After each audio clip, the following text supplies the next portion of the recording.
Good morning, welcome to Planet Mojo. Today is day 3 of 4 easy steps to a perfect lawn.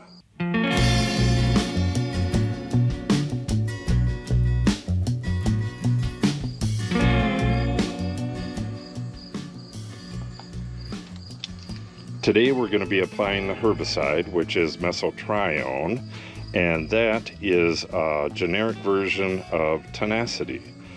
This is exactly the same ingredients as the same amount of Tenacity, so Tenacity will work, or you can use this. This is about $10 cheaper. This little bottle here was about $50, I believe. I'll have to look that up. 50, 60. It's about $10 cheaper than Tenacity. You use a half a teaspoon per gallon. So for this 4-gallon container, it's just 2 teaspoons. This little bottle is 8 fluid ounces, so it should last for years, depending on the size of your lawn. It needs to be applied in the spring and fall, and we have a pretty big area to do, but this is going to last at least through this year and next year, and probably the year after that. All right, a few facts about Mesotrione.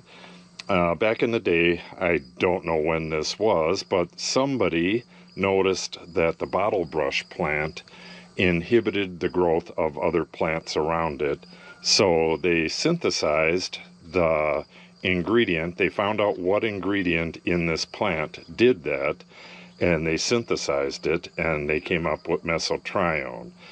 There's a lot of herbicides like that, and a lot of plants do that. They give off a chemical that inhibits the growth of other plants around them. It's a survival instinct. I'll tell you a little bit more about it as I get everything filled up and stuff.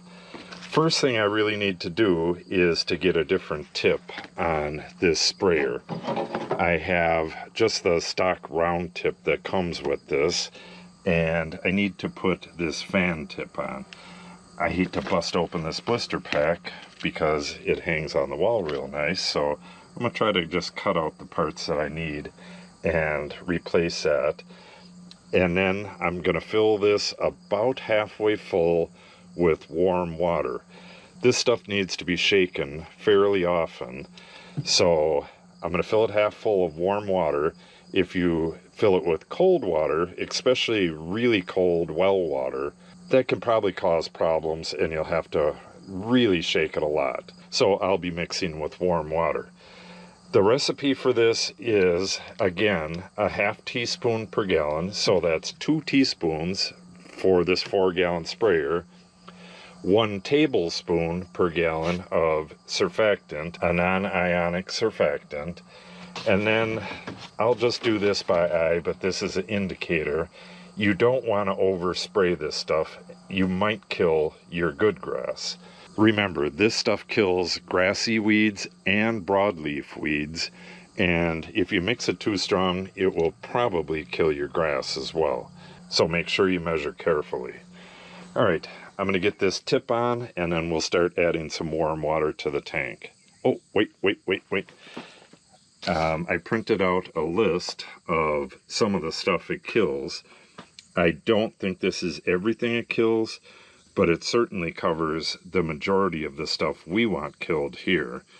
I can also use 2,4-D, which only kills broadleafs, but my biggest problem is, where is it on here, is yellow foxtail.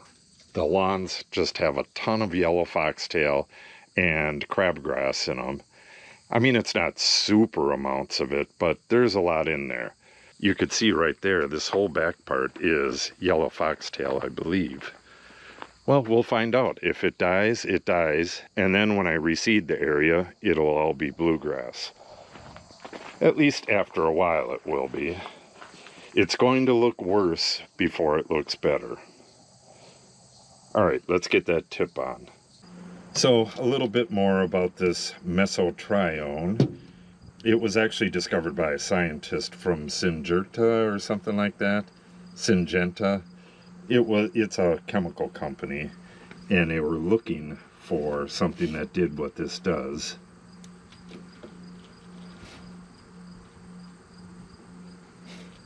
And how this stuff works is that it inhibits an enzyme in the target plants. The enzyme creates chlorophyll, so without that enzyme, the plant cannot produce chlorophyll. That's why it causes whitening in the plants that it kills. And it actually causes whitening in the other plants that you spray it on as well, but it doesn't kill them. Oh geez, I didn't need that, did I?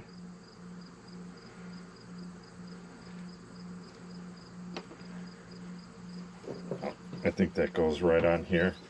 I have to figure out how this goes on. I haven't used this sprayer since I rebuilt it.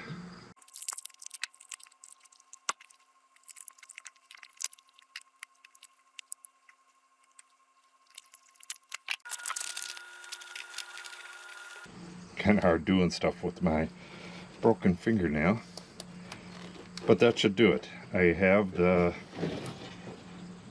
fan tip on there and I'm ready to go.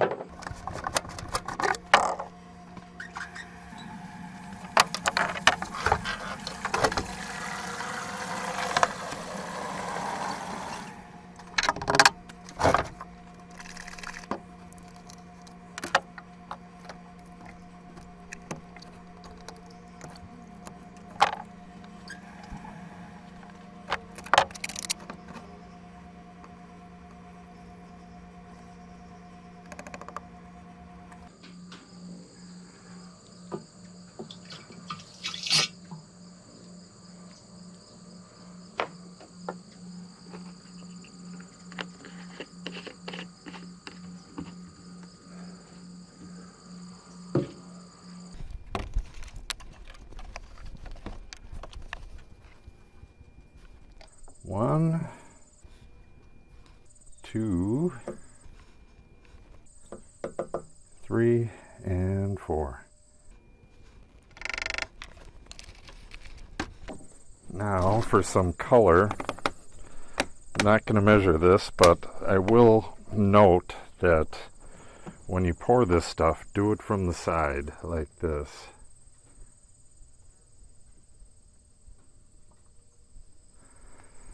That was a pretty good glug. I think I'll add even a little more. I want to see exactly what I'm doing with this stuff. Don't want to overspray.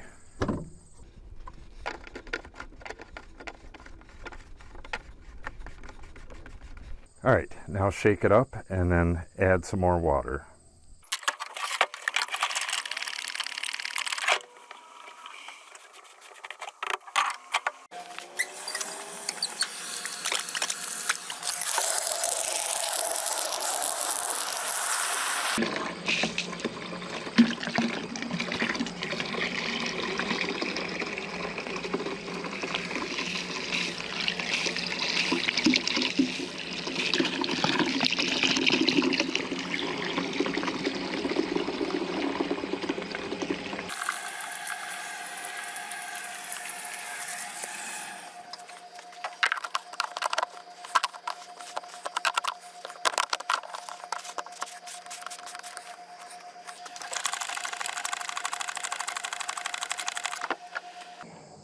Okay, I got her all mixed up and ready to spray. I'm going to start at the very far end of the lot and then work my way this way. This year I'm just going to get the front stuff, that grass up there, the grass here, the grass in the yard, and I do not think I'll be doing the vineyard. And I don't know about back here. I got buffalo grass in here. This does not kill buffalo grass, but it will kill this foxtail and this purslane and most of this other stuff. But I think I'll wait for spring to spray this area. Yeah, that's what I'll do. So just the 1, 2, 3 front areas, and that should do it for today.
All right, that was 4 loads of this, and I think I got probably 3 left.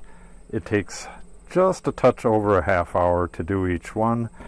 I'm going to take a little break and have some lunch and then get right back at it. It doesn't look like I'm going to get any further than this yard right here today. This has taken a lot longer than I thought, like everything does, but it's going really well. Like I said, 2 or 3 more of these, and then I need to head to town tonight. So I need to be done by about 3:30 no matter what. So let me real quick have some lunch and we'll get back at it. All right, I'm back from lunch. So like I said, I'm going to spray whatever load gets me into the yard here, or finishes the yard would be nice. That's where I got to stop because we have to get to town. So let me mix up the next batch and we're off to spraying again.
Alright, that will wrap it up for today.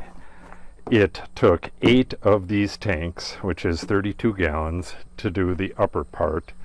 So by my calculations, I can do 2 complete sprays of this whole upper area. That part up there, this part, and the lawn back here, and probably a big chunk of this. You get a lot to each bottle of this stuff.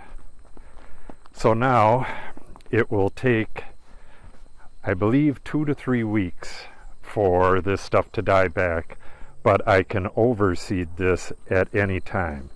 It's going to rain tomorrow, and that will activate the pre-emergent in this stuff. This stuff is both a pre-emergent and a post-emergent, so that should be it for the weeds for the rest of this year. At least that's what I'm thinking, unless it's a really warm year. Then I may have to go in and do 1 more spray, but I really doubt it. So now, after the rain tomorrow, I'll probably get out here with my seeder and fill it up with bluegrass seed and get this whole area reseeded. And then as this other stuff dies out, there is quite a bit of yellow foxtail and stuff in here. Well, this part's especially bad. Got a lot of different dandelion and stuff in here. But even the best areas out here has a ton of foxtail in it. So as that dies back, there is already a whole lot of bluegrass in between the foxtail. That'll give that stuff a chance to grow without competition the rest of the year. And I fertilized and amended yesterday, so once it rains tomorrow, this should all be in really good shape, and then I'll get the overseed on it. Yeah, this is going to be a gorgeous lawn. I guess it'll look something like it looks now. It'll be a nice dark green color, but it won't have this coarse grass in it. It'll be all bluegrass for the most part. All right, that's going to have to wrap it up. I have to get to town, and I will do plenty of updates on this besides just the 4 steps. So if you want to see that, make sure you subscribe and click on the update icon. If you have any questions or comments, make sure you put them in the comment section below. And if you give the video a like and or share it, it helps the channel out greatly. Thanks for watching and have a great day.